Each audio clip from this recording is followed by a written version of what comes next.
வணக்கம். நாம வாழ்ற இந்த பரபரப்பான நவீன உலகத்துல மன அமைதிங்கிறது எவ்வளோ பெரிய விஷயம் இல்லையா? புத்தரோட போதனைகள் பல ஆயிரம் வருஷங்களுக்கு முன்னாடி சொல்லப்பட்டிருந்தாலும் இன்னைக்கும் நம்மளோட அன்றாட வாழ்க்கைக்கு வழிகாட்டிக்கிட்டு தான் இருக்கு.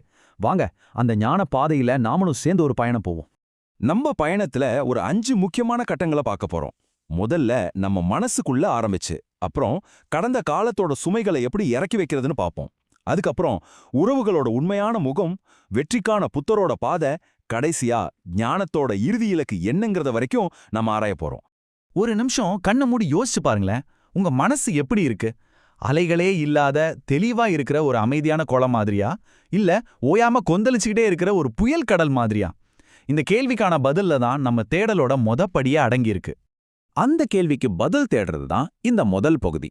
நம்ம எல்லா பிரச்சனைக்கும் எல்லா சந்தோஷத்துக்கும் ஆரம்ப புள்ளி எது தெரியுமா? நம்ம மனசு தான்.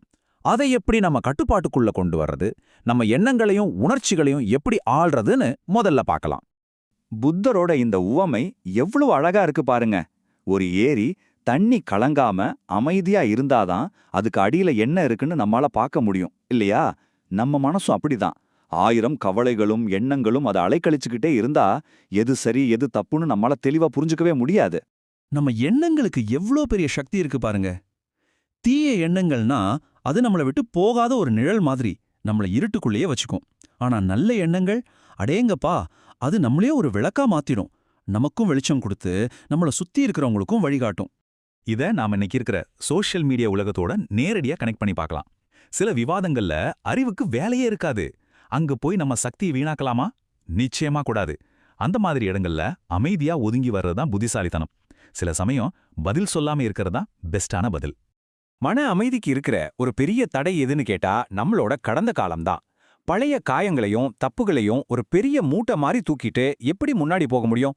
வாங்க, அந்த மூட்டையை எப்படி இறக்கி வைக்கிறது, அதிலிருந்து எப்படி வலிமையா வர்றதுன்னு இப்ப பார்க்கலாம். பழிவாங்கிறத விட மன்னிக்கிறதுக்கு தான் அதிக தைரியம் வேணும்னு புத்தர் சொல்றாரு. ஏன் தெரியுமா? ஏன்னா மன்னிப்புங்கிறது நீங்க அடுத்தவங்களுக்காக செய்யறதில்ல, அது உங்களுக்கு நீங்களே கொடுத்துக்கிற ஒரு விடுதலை, உங்க மன அமைதிக்காக. இந்த உவமை மனசுல அப்படியே பதியும். கசப்பான நினைவுகளை புடிச்சிட்டு இருக்கிறது கையில ஒரு நெருப்பு கங்க வச்சிட்டு இருக்கிற மாதிரி தான். வலி யாருக்கு? நமக்கு தானே. அந்த நெருப்பை புடிச்சிட்டு இருக்கிற நமக்கு தான் வலிக்கும். அந்த வலிய நாமளே நமக்கு கொடுத்துக்கிறோம். அதனால அதை தூக்கி போட்டுட்டு போறதான் நமக்கே நாம செய்யற நல்லது. சில சமயம் பொய்களும் குழப்பங்களும் உண்மையை கொஞ்ச நேரத்துக்கு மறைக்கலாம். ஆனா ஒரு விஷயம் யோசிச்சு பாருங்க. எவ்வளவு பெரிய கார்மேகமா இருந்தாலும் அதால சூரியனை கொஞ்ச நேரம் மறைக்க தான் முடியும். நிரந்தரமா அழிக்க முடியுமா? முடியாது. உண்மை அப்படிதான். அது கண்டிப்பா ஒரு நாள் வெளியே வந்தே தீரும். சரி, நம்ம மனசையும் கடந்த காலத்தையும் சரி பண்ணிட்டோம். அடுத்தது நம்மள சுத்தி இருக்கிறவங்க, நம்ம உறவுகள். ஏன்னா நம்ம ஞான பயணத்துல நம்ம சந்திக்கிற மனுஷங்களுக்கு ஒரு முக்கியமான பங்கு இருக்கு. அந்த உறவுகளோட உண்மையான முகத்தை இப்ப நம்ம அலசி ஆராயலாம். புத்தரோட போதனைகள்ல செயல்களுக்கு தான் எப்பவுமே முதல் இடம். 1000 தடவை பிரார்த்தனை செய்யற உதடுகளை விட ஒரே ஒரு முறை உதவி செய்யற கைகள் ரொம்ப புனிதமானதுன்னு சொல்றாரு. கருணைங்கிறது வெறும் வார்த்தை கிடையாது, அது ஒரு செயல். நாம ஒரு வார்த்தை பேசுறதுக்கு முன்னாடி புத்தர் ஒரு 3 ஃபில்டர் யூஸ் பண்ண சொல்றாரு. நாம சொல்ல வர்றது மென்மையா இருக்கா, உண்மையா இருக்கா, அது யாருக்காவது உபயோகப்படுமா? இந்த 3 கேள்விக்குமே பதில் இல்லைன்னா பேசாம இருக்கிறது தான் நல்லது. நம்ம வாழ்க்கையில வர்ற எல்லாருமே நம்ம நண்பர்கள் கிடையாது. சிலர் நிழல் மாதிரி. வெளிச்சம் இருக்கிற வரைக்கும், அதாவது நமக்கு நல்ல நேரம் இருக்கிற வரைக்கும் நம்ம கூடவே இருப்பாங்க. ஆனா இருட்டு வந்ததும் கஷ்டம் வந்ததும் அவங்கள காணாம போயிடுவாங்க. அதனால உண்மையான உறவுகளை அடையாளம் கண்டு அவங்க கூட இருக்கிறது தான் ரொம்ப முக்கியம். ஓகே, மன அமைதி, நல்ல உறவுகள், இதெல்லாம் ரொம்ப முக்கியம். ஆனா வெற்றி, இந்த ஆன்மீக பாதையில வெற்றிக்கு இடம் இருக்கா? கண்டிப்பா இருக்கு. ஆனா புத்தர் சொல்ற வெற்றிக்கும் இந்த உலகம் சொல்ற வெற்றிக்கும் நிறைய வித்தியாசம் இருக்கு. வாங்க, அந்த பாதையில போய் பார்க்கலாம். வெற்றிங்கிறது ஒரே நாள்ல நடக்கிற மேஜிக் கிடையாதுங்க. அது ஒரு தொடர் பயணம். முதல்ல தைரியமா முதலடியை எடுத்து வைக்கணும். அப்புறம் போற வழியில கத்துக்கிட்டே இருக்கணும். அதுக்கப்புறம் விடாமுயற்சி. இதெல்லாம் சேரும்போது வெற்றி தானா நம்மள தேடி வரும். அது சின்ன சின்ன முயற்சிகளோட கூட்டுத்தொகை தான். நம்ம கிட்ட இருக்கிற ஒரே உண்மையான செல்வம்னா அது நேரம்தான். யோசிச்சு பாருங்க.